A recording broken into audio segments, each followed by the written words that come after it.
Hi everyone, this is Saelyne, and today I'm going to present our work AQuA, automated question answering in software tutorial videos with visual anchors. This work was done in collaboration with Yo, Justin, and George from Autodesk. Software applications such as Photoshop or Fusion 360 allow users to work on various creative tasks like 3D modeling. While they offer a great number of functionalities, it is often hard to learn how to use such feature-rich software. So learners turn to help resources, and one of the popular resources for learning software is tutorial videos. These tutorial videos provide visually detailed workflows with accompanied verbal explanations. While these tutorials offer informative content, viewers often encounter challenges in understanding or following the content, or may have additional questions. In such cases, they often leave questions in the comments section. However, while timely answers to questions are important for learning, obtaining answers from the community or the tutorial authors can take hours or days. So in this research, we wanted to investigate this question: can we automatically generate answers to questions about tutorial videos? We make the following contributions: 2 formative studies of users' question-asking behavior, a pipeline that automatically generates answers to questions about tutorial videos, and an evaluation study to demonstrate the pipeline's effectiveness. First, we analyzed questions made on software tutorial videos to understand users' question-asking behavior. We chose Fusion 360 as a case study and chose the top 20 popular archived live streams from their official channels. We crawled around 6,000 messages comprising both comments and live chat messages. Among the collected comments, we identified 663 questions, and through an iterative coding, we identified 12 question types under 4 categories: content-related, user-related, meta-level question, and general questions not related to the topic. First, the content category has questions related to the tutorial content presented in the video, such as questions about methods or concepts explained in the video, or questions asking for alternative ways or rationale behind certain instructions. Second, the user category focuses on questions about the viewer's personal settings or challenges, such as reporting issues they encounter or those seeking tips or guidance. Third, meta focuses on questions about the tutorial video's meta information, such as the length of the tutorial, technical details of the video, or materials used in the tutorial. Lastly, general includes questions that are not directly related to the tutorial content, such as those asking about the software features or requesting for future content. In our research, we decided to focus on content and user questions, as these questions are often time-sensitive and crucial for enhancing comprehension of the tutorial content. They also can be often answered without involving the tutorial authors or software vendors, unlike meta and general questions. So with our focus on these 2 types of questions, implications from the formative study can be summarized as follows.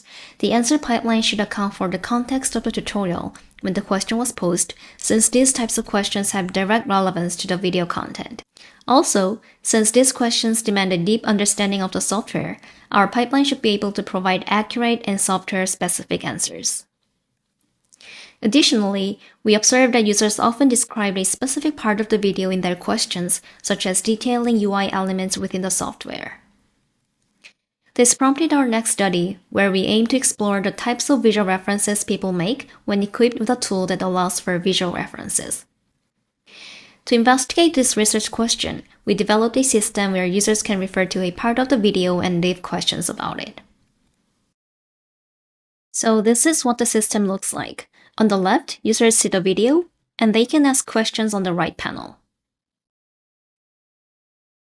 They can add a visual reference to the video in their question by capturing a specific part of the video.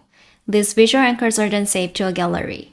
Users can directly link to these anchors in their questions, either by clicking on the anchor in the gallery or by mentioning its name. It is also possible to refer to multiple anchors in a question if the user wants to refer to different parts of the video. We used this system in a study with 24 participants. Each participant was asked to view a tutorial video and post 10 questions with visual anchors about that video. As a target software, we chose 3 software applications: Fusion 360, Photoshop, and Excel. We chose 4 tutorials for each software that satisfy our criteria, resulting in 12 tutorial videos in total. From the study, we collected 221 questions across 12 tutorials. Most of the questions were associated with a single visual anchor, and 18 had 2 or more visual anchors for elaboration. These are some examples. Participants asked why the demonstrator did not perform a certain action on an UI element, and how they would achieve a certain step in their workspace. We analyzed the types of visual anchors that the participants used in their questions. The majority of anchors were on UI elements like tools, menus, and panels within the software. Also, anchors placed on the workspace of the software were identified, which is where the tutorial creator is performing the main task. There were some cases where anchors capture both UI elements and workspace as well. Another type of anchors was annotations, which are textual or graphical annotations that the tutorial creator has overlaid on the primary video footage. Lastly, miscellaneous anchors were anchors that are not related to the software, such as external calculator. Overall, most anchors were related to either the UI elements or workspace, or both, asking about the functionality of specific tools or about detailed methods of the workflow. Next, we investigated the role of visual anchors in understanding the question text.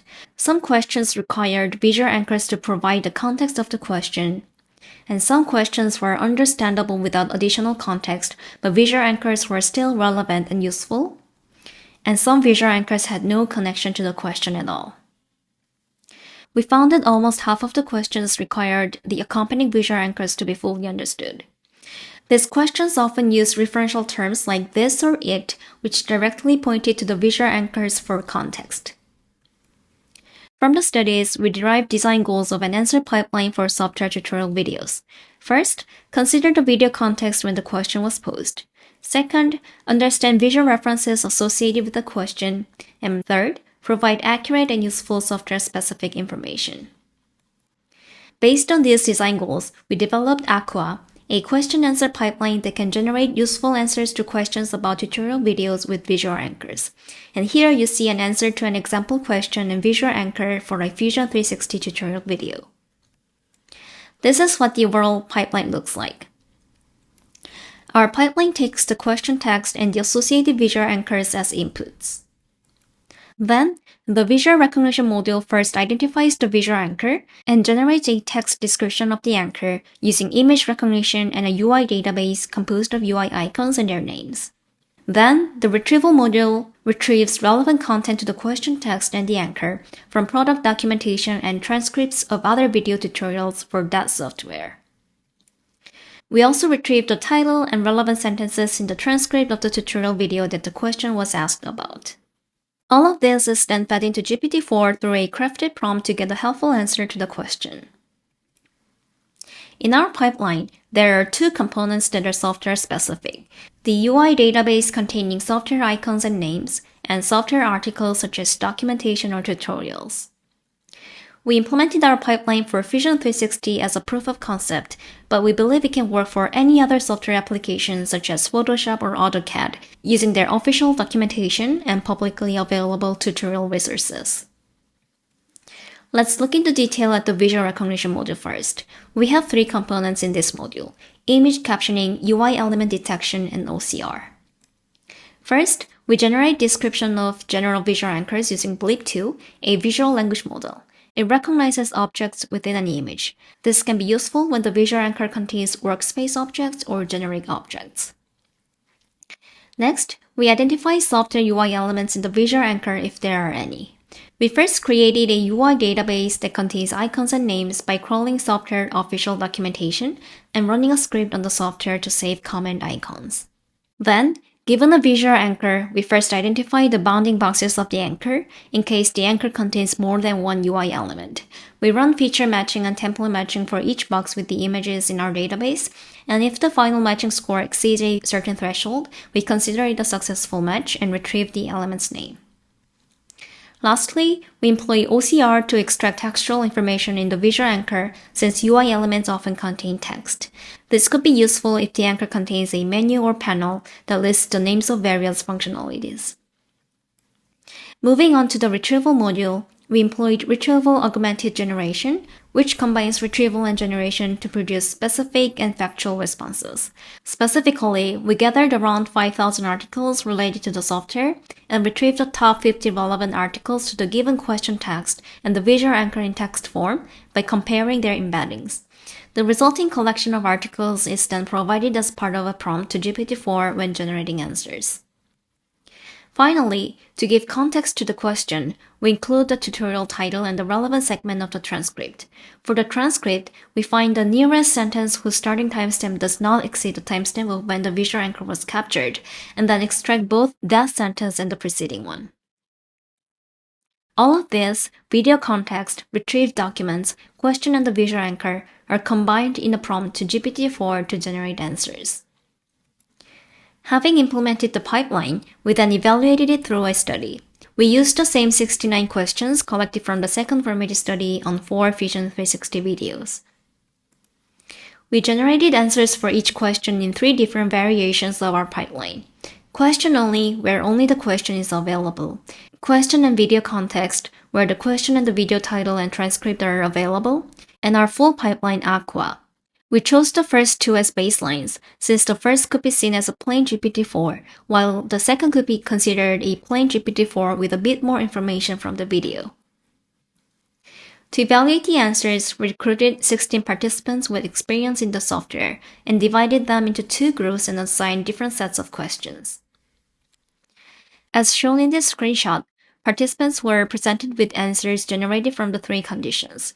They rated each of the answers for correctness and helpfulness and picked their favorite out of the 3. The answers were randomly ordered for each question.